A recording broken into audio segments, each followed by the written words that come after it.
Are you reading from a script? No, I'm just winging it. Oh, okay. Here we go. Take two. Take two. Greetings. This is Curtis Kruger, the exhibit chair with the Cape Fear Camera Club. Today we are talking with SarahGray Lamm. She has a wonderful piece in the exhibit, and so I'd like to introduce you to SarahGray. Welcome. Hey, Curtis. How are you? I'm doing great. How are you doing? Doing great, thanks. Super. Well, the first question I always ask everyone is, how in the world did you get involved with photography? Ooh, and how many times have you heard this? My father put a camera in my hand when I was about 8 years old.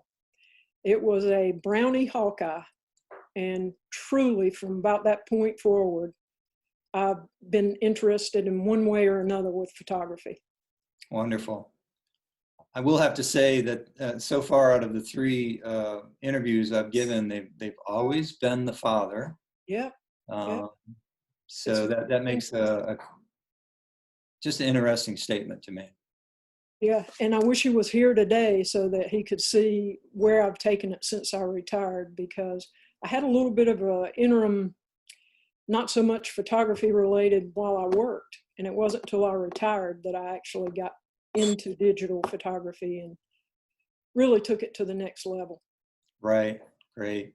And you're a Nikon shooter as well, are you not? Or you've switched to something else? No, I am a Nikon shooter. Yep.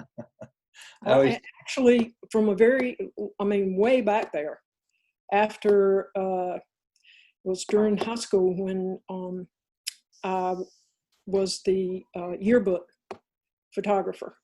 Oh, wow. My father bought me my first Nikon camera. Gotcha. So it goes back that far. That's wonderful. That's great.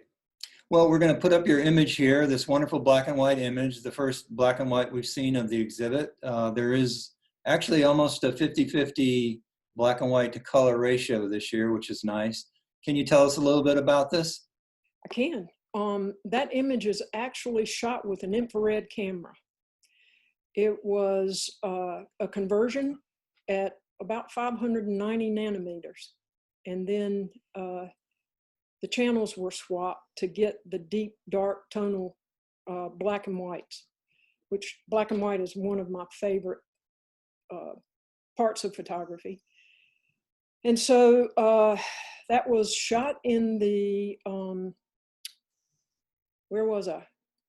Outside of Townsend, Tennessee, in the Smokies. And I shot it both with a color camera and the converted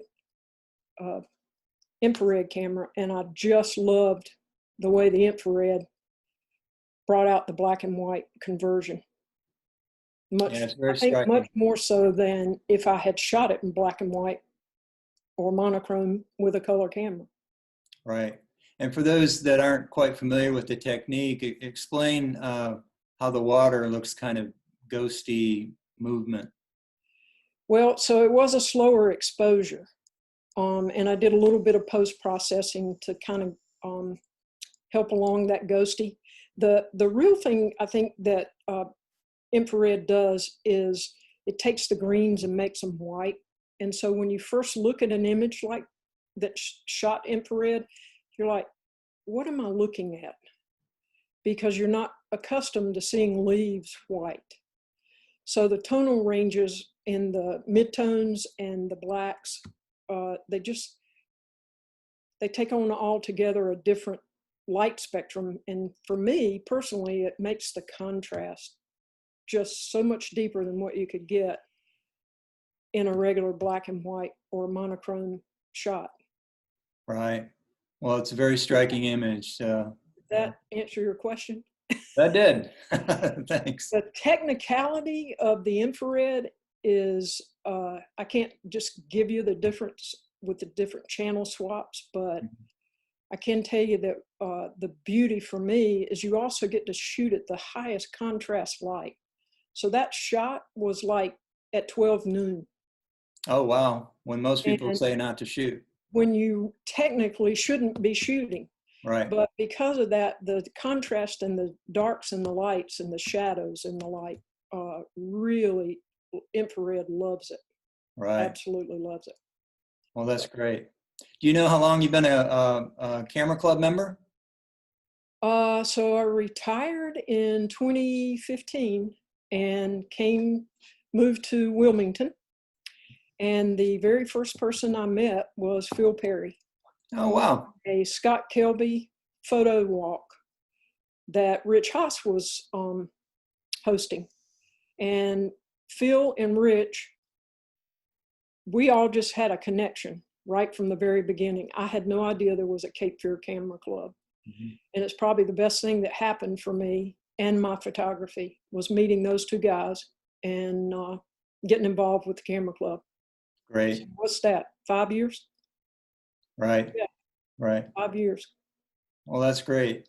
So, along with that, any other positive experiences you have with the club, being a member? Well, I think the thing that is really most valuable for me is that most everybody in our club is willing to share. Mhm. And if you have a question about something, or you're not really sure, or you need a buddy to go shooting with, there's always somebody in our club that is more than willing to share, take you under their wing, teach you. And we have interests that go from A to Z. If I have a print question, I'm going to call you. If I have a night photography question, I'm going to call you. So you just kind of know who in the club, the different people that have different interests. And we're just so willing to share. I think it makes a huge difference in our camaraderie and the success of our club. Well, that's great. Well, I appreciate all your information and your wonderful piece. Everybody needs to go down there to Intercoastal Realty. They're open Monday through Friday, 10 to 5. That location is 228 North Front Street. Again, Sarah, thanks so much for your time. I appreciate it. Great. Thanks, Curtis, for doing such a good job with the exhibit. Oh, thanks.